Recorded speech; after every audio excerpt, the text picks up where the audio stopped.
This is NDTV.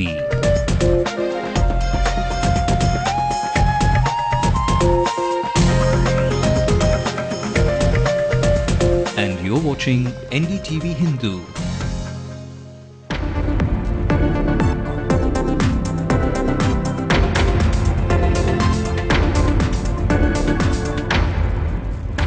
An upset Karunanidhi to chair a high-level meeting of the DMK tomorrow. Will he pull out his ministers from the UPA government?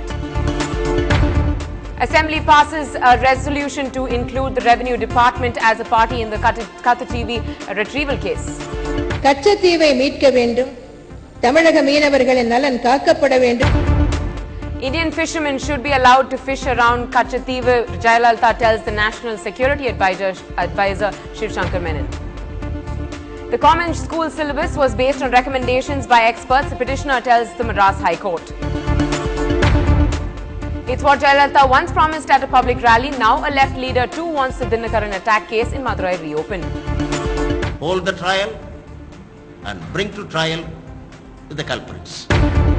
The DMK proposes a separate block for its MLAs inside the assembly. The speaker disposes. Stalin and co walk out.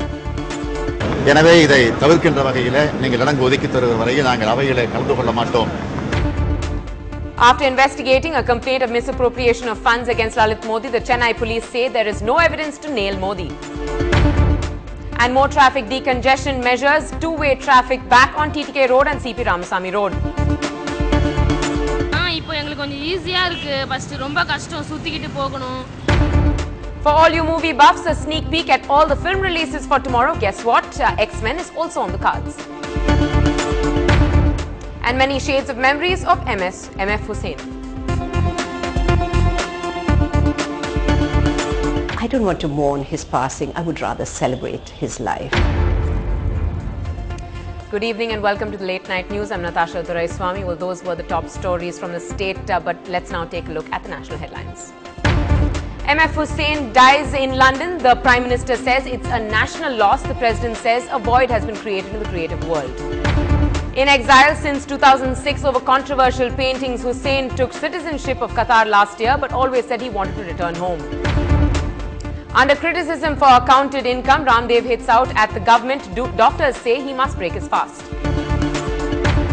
It's not just Ramdev. Digvijay Singh tells NDTV even Anna Hazare's campaign has the clear support of the RSS.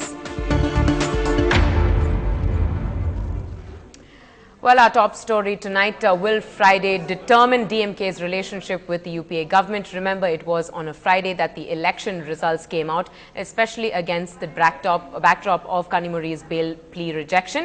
Well, our executive editor, Sanjay Pinto, joined us for more on this. P.M. Karunanidhi is a confused man. His heart tells him to actually pull out completely from the UPA, but then there are others in the party who have cautioned him and have asked him to actually not act in haste. Now, what are the options before the DMK at this stage? One is a complete withdrawal of support to the UPA government, to completely pull out, to sever ties with the Congress. That will end that 7-year relationship with the party. The second option is to stop short of that, but to actually withdraw the ministers from the UPA government. Many say that that's the likely course of action of the DMK. The third, of course, would be to send out a strongly worded resolution against the Congress. Now, remember, there have been signals in the recent past that the DMK was toying with this idea. Forget the earlier resignation dramas over several other issues. Soon after that hard bargaining with the Congress managed to get 63 seats, of which they managed to win only 5 seats. So many in the DMK were miffed and attributed their part of the reason for their defeat in the election to the Congress's siphoning away of their winnable seats. Secondly, in fact, Karunanidhi on his birthday came up with that very cryptic message saying bad friendship could lead to problems. Many believed, many interpreted that as a reference to the Congress party.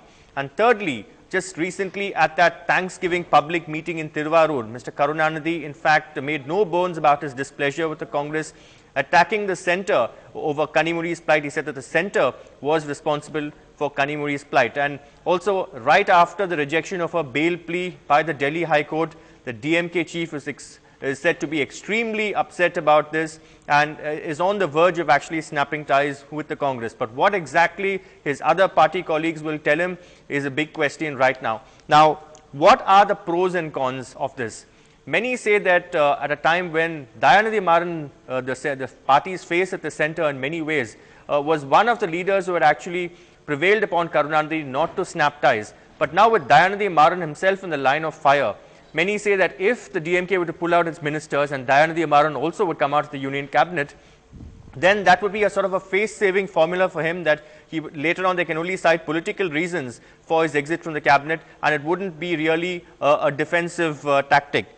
Secondly, they say that of course the other downside in the sense would be that there's no political clout that they would have. In fact, this could also be an advantage, because remember, Justice Ajit Barihok of the Delhi High Court, while rejecting Kanimuni's bail application, said that she has political clout.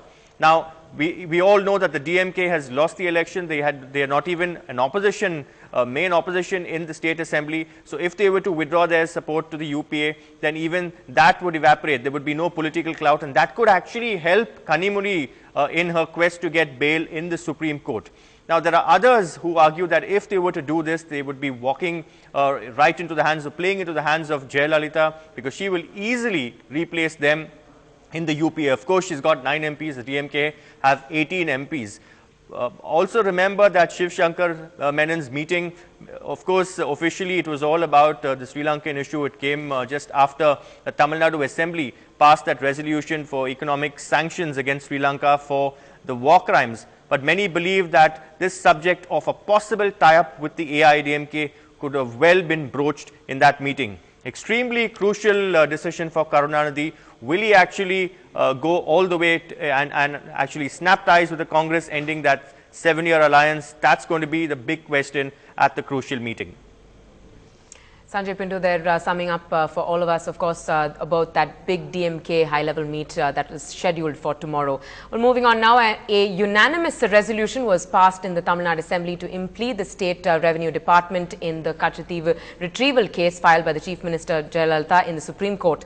But the DMK MLAs were absent today. The Chief Minister blamed DMK Chief Karunanidhi for giving up the rights of the state on Kachativu, and the leader of the opposition, Vijay Kant, also blamed Karunanidhi for surrendering Kachativu to Sri Lanka in 1974 when he was Chief Minister. கச்சத்தீவை மீட்க வேண்டும், தமிழக மீனவர்களின் நலன் காக்கப்பட வேண்டும் என்று முன்னாள் முதலமைச்சர் திரு மு கருணாநிதிக்கு உண்மையிலேயே அக்கறை இருந்திருக்குமானால் என்னுடைய கோரிக்கைக்கு ஆதரவு தெரிவித்து உச்சநீதிமன்றத்தில் உடனே எதிர் உறுதி ஆவணம் தாக்கல் செய்யப்பட வேண்டும் என்று உத்தரவிட்டிருக்க வேண்டும். ஆனால் அவ்வாறு அவர் செய்யவில்லை. தமிழக மீனவர்களின் நலன் காக்க நடவடிக்கை எடுக்க மனம் இல்லாததால் தான் மத்திய அரசு எதிர் உறுதி ஆவணத்தை தாக்கல் செய்த பின் மாநில அரசு தாக்கல் செய்யலாம் என்று முடிவெடுத்து விட்டார் திரு கருணாநிதி. 1/4/2011 அன்று 2 மாதங்களுக்கு முன் மத்திய அரசு உச்சநீதிமன்றத்தில் எதிர் உறுதி ஆவணத்தை தாக்கல் செய்தது.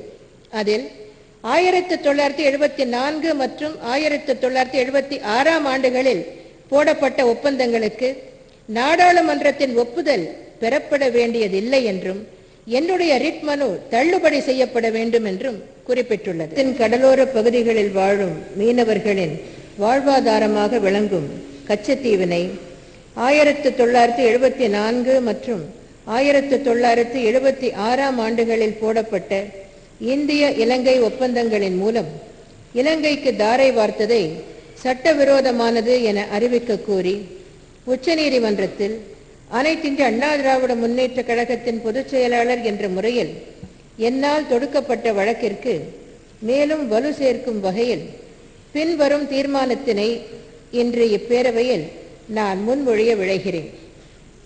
தீர்மானம்: இந்திய நாட்டுக்கு சொந்தமான ஒரு பகுதியை அந்நிய நாட்டிற்கு கொடுப்பது தொடர்பான உடன்பாட்டை நாடாளுமன்றத்தின் இரு அவைகளின் ஒப்புதலோடு இந்திய அரசியலமைப்பு சட்ட திருத்தத்தின் மூலம் மட்டுமே நடைமுறைப்படுத்த முடியும் என 1960 ஆண்டு உச்சநீதிமன்றம் பெருபாரி வழக்கில் தீர்ப்பளித்தது. Well, the DMK Legislative Party leader M.K. Stalin recently alleged that the DMK MLAs will not attend assembly until they are allotted seats in one block of the assembly. Stalin charged the DMDK MLAs with attempting to assault the DMK MLAs in the House. Let's listen in. இலங்கை அரசை போர் குற்றவாளியாக அறிவிக்க வேண்டும். இலங்கை நாட்டிற்கு பொருளாதார தடை உருவாக்க வேண்டும் என்ற நிலையில் அரசின் சார்பில் கொண்டு வரப்பட்ட தீர்மானத்தை எல்லா கட்சிகளும், திராவிட முன்னேற்றக் கழகம் உட்பட எல்லா கட்சிகளும் அதை வரவேற்று ஆமோதிக்கிற நிலையில் நிறைவேற்றப்படக்கூடிய அந்த தீர்மானத்தை ஒட்டி திமுக கழகத்தினுடைய சட்டமன்ற கட்சியினுடைய துணைத் தலைவர் திரு துரைமுருகன் அவர்கள் தன்னுடைய கருத்துக்களை எல்லாம் இந்த அவையில் நேற்றைய தினம் எடுத்து வைத்தார்கள். அதைத் தொடர்ந்து எதிர்க்கட்சியினுடைய தலைவர், தேமுதிகவினுடைய தலைவராக இருக்கக்கூடிய திரு விஜயகாந்த் அவர்கள் அவர் அந்த கருத்திலே பேசுகிற போது திராவிட முன்னேற்றக் கழகத்தை விமர்சித்து, குறிப்பாக தலைவர் கலைஞர் அவர்களை கேலி செய்து, கிண்டல் புரிந்து, விமர்சனம் செய்து அவர் பேசிய காரணத்தால் திரு துரைமுருகன் அவர்களும் மற்றும் திராவிட முன்னேற்றக் கழகத்தை சார்ந்த உறுப்பினர்களும் அதை ஆட்சேபித்து குரல் எழுப்பிய நேரத்தில் அவர் பேசி முடித்ததற்கு பிறகு உங்களுக்கு வாய்ப்பு தரப்படும் என்று சபாநாயகர் தீர்ப்பினை வழங்கினார்கள். ஆனால் அவர் பேசி முடித்ததற்கு பிறகு அந்த வாய்ப்பை திரு துரைமுருகன் அவர்களுக்கு சபாநாயகர் அவர்கள் வழங்கவில்லை. ஆகவே அதை கண்டிக்கின்ற வகையில் நேற்றைய தினம் அவையிலிருந்து திமுக கழகத்தின் சார்பில் நாங்கள் வெளிநடப்பு செய்தோம்.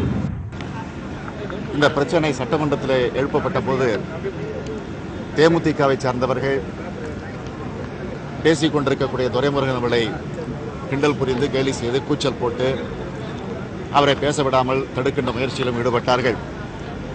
அதற்கு பிறகு வெளிநடப்பு செய்யக்கூடிய திமுக கழகத்தினுடைய உறுப்பினர்களை வெளியே செல்லாமல் தடுக்கின்ற முயற்சியிலும், ஏன் வேஷ்டியெல்லாம் அடித்துக்கொண்டு தாக்க முற்படுகிற முயற்சிகளும் ஈடுபட்டார்கள். திமுக கழகத்தினுடைய சட்டமன்ற உறுப்பினர்கள் ஒரே பகுதியில், அது முன்னாலோ பின்னாலோ எங்கு வேண்டுமானாலும் அவர்கள் இருக்கை தரலாம். ஆனால் ஒரே பகுதியில் வரிசைப்படுத்தி ஒட்டுமொத்தமாக வழங்க வேண்டும். அதுதான் தொடர்ந்து சட்டமன்றத்தில் கடைபிடிக்கப்படக்கூடிய மரபாகும். ஆக அந்த மரபின் அடிப்படையில் ஒரே பகுதியில் இடங்களை, இருக்கையை ஒதுக்கி தர வேண்டும் என்று நேற்றைய தினம் தலைவர் என்ற முறையில் நான் கையெழுத்திட்டு கடிதம் கொடுத்திருக்கிறேன். இன்று காலை எனக்கு ஒரு பதில் கடிதம் கொடுத்திருக்கிறார்கள். என்ன கடிதம் என்று கேட்டால், விதிமுறைப்படிதான் இடங்கள் ஒதுக்கப்பட்டிருக்கிறது என்று எங்களுக்கு பதில் தந்திருக்கிறார்கள். ஆனால் கடந்த சட்டமன்ற வரலாற்றை பார்க்கிற போது, ஏன் நாங்கள் ஆட்சி பொறுப்பில் இருந்த நேரத்திலே கூட ஒவ்வொரு கட்சிக்கும், அது பாட்டாளி மக்கள் கட்சியாக இருந்தாலும் சரி, காங்கிரஸ் கட்சியாக இருந்தாலும் சரி, எதிர்கட்சியாக இருந்த அதிமுகவாக இருந்தாலும் ஒவ்வொரு கட்சிக்கும் ஒரே பகுதியில் தான் இடங்கள் ஒதுக்கி தரப்பட்டது என்பது எல்லோருக்கும் நன்றாக தெரியும். ஆகவே இப்படிப்பட்ட நிலையில் வெளிநடப்பு செய்யக்கூடிய நேரத்திலே கூட பாதுகாப்பாக எங்களால் வெளியே வர முடியாத ஒரு சூழ்நிலை இருக்கிறது. எனவே இதை தவிர்க்கின்ற வகையில் நீங்கள் இடங்கு ஒதுக்கி தருகிற வரையில் நாங்கள் அவைகளை கலந்து கொள்ள மாட்டோம் என்ற ஒரு முடிவினை எடுத்திருக்கிறோம் என்று சொன்னதற்கு பிறகு கூட இன்னும் அந்த அவையில் இடம் ஒதுக்கி தரப்படாத காரணத்தால் இன்றைக்கு நாங்கள் இந்த அவைகளை கலந்து கொள்ளவில்லை என்ற முடிவெடுத்து நாங்கள் வெளியேறியிருக்கிறோம். And reacting strongly to these same accusations by M.K. Stalin was the deputy leader of the opposition and the DMDK Presidium Chairman Pandruti Ramachandran. He stated that the DMK MLAs should have behaved in a civilized manner without shouting at the Speaker of the opposition, and completely rubbished all claims by M.K. Stalin. In an uncivilized and barbarous manner, they began shouting at him and also abusing him while the leader of the opposition was making his speech. In fact, it is for the DMDK to have moved. We should have moved a privilege motion against the DMK, but we didn't do it. In spite of the experienced legislators which DMK has, this sort of behavior only shows that they are at the weak point. Coming up after this short break, Ramdev drama continues. Doctors feel forceful feeding is the only option left.